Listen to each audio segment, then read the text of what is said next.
Today, I'm going to show you the best tips and tricks to hold your handstand longer.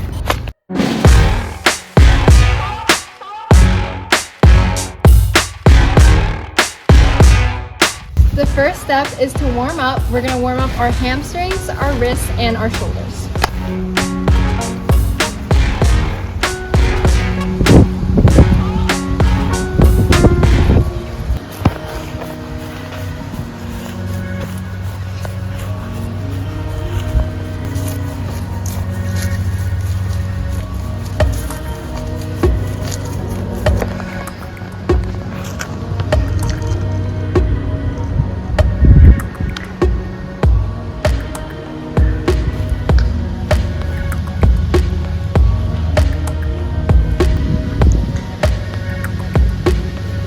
So the next step is to stretch out. So I just finished stretching out the wrists. So now we're going to stretch out our hamstrings a little bit more. So we're going to do a pike stretch.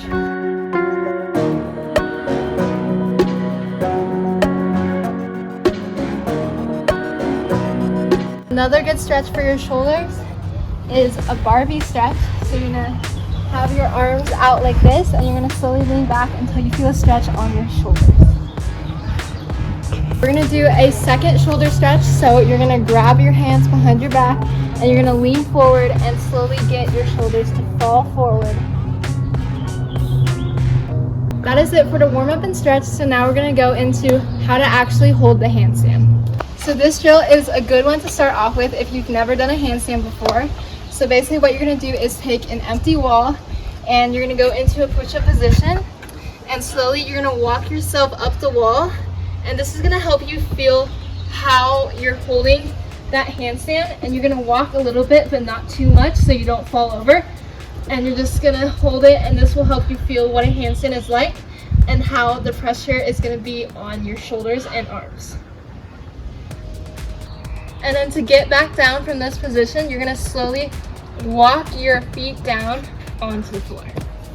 So step number 2 is to get the handstand prep. So what you're going to do is you're going to start in a lunge with your hands up. The leg that you're going to kick up with should be the leg that's in the back. And as you go up and put your hands on the floor, that leg should be going up. So practice that prep over and over again until you feel confident.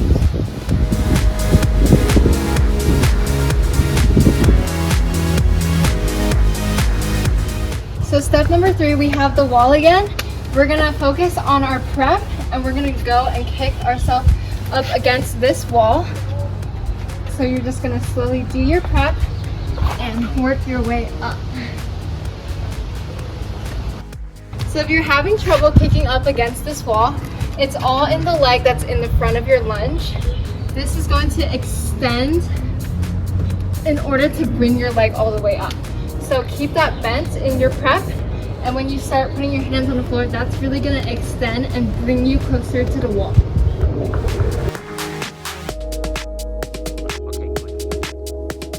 Okay, so these are the key points when you're doing your handstand, even if it's just against the wall.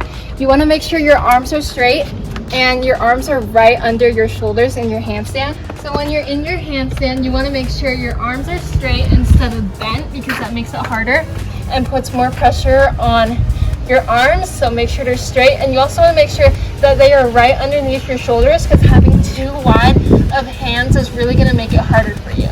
So just like this.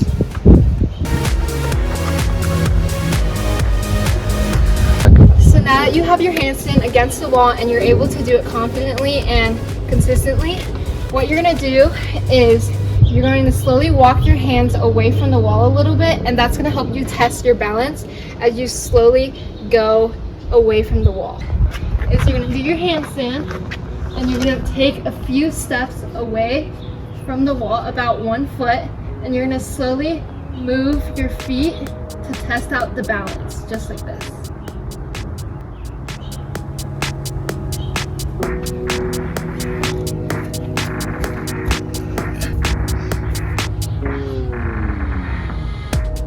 So the next step is probably the most useful step for balancing. It's all in your weight transfer.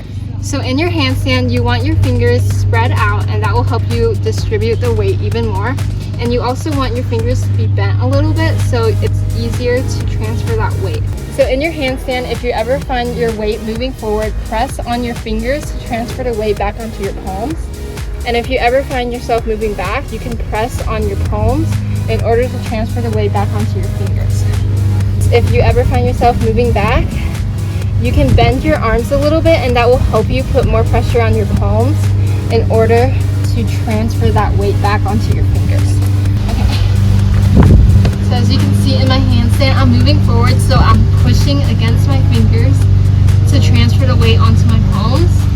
And when I'm moving back, I can bend it a little bit to transfer the weight back onto my fingers. If you want to test out the weight transfer a little bit, you can do this against the wall to help you experiment with what works for you.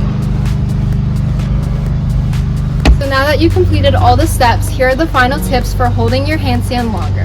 First step is to start on all fours. This will help you really see where the weight is going as you slowly move up.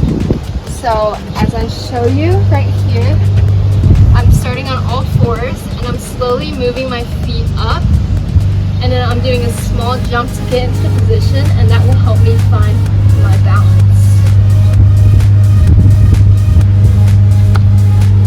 And then another tip that I showed you while I was doing that one is to go slow. This will help you really see where your momentum is going as you go back. So going really slow, just like that. So the last few tips I have is to do different variations of your handstand. This will help you distribute the weight a little better and hold it. So what I like to do is a split handstand or a stag handstand, because that really distributes the weight evenly and it makes it easier to balance. So here we have a split handstand, and then we have a stag right here. You can also try single stags or even arch to help you balance. So if you're still struggling with understanding the weight distribution in a handstand, you can also try an easier route and do an elbow stand, because there is more surface area for you to balance out and experiment with how to distribute the weight. So what you can do is go up against the wall. You're going to put your elbows on the ground, and just like a handstand, you're going to kick up like this, and then slowly move your feet out, and then you're going to slowly add pressure to whatever side to balance it out so you can hold your elbows in. And that's the same mechanism for when you're doing a handstand. So just like that, instead of having your whole forearm to balance out with, you only have your hands. But now, when you got practice, you can slowly use that weight distribution technique to hold your hand.